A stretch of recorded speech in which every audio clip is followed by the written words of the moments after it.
हबीबन जा आशिक करारन में आहिन।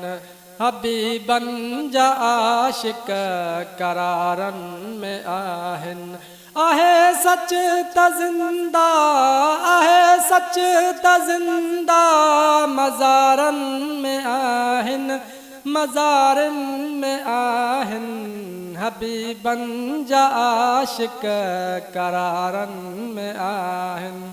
हबीबन जा आशिक करारन में आहिन। आहे सच त ज़िंदा, आहे सच त ज़िंदा मज़ारन में आहिन, मज़ारन में आहिन।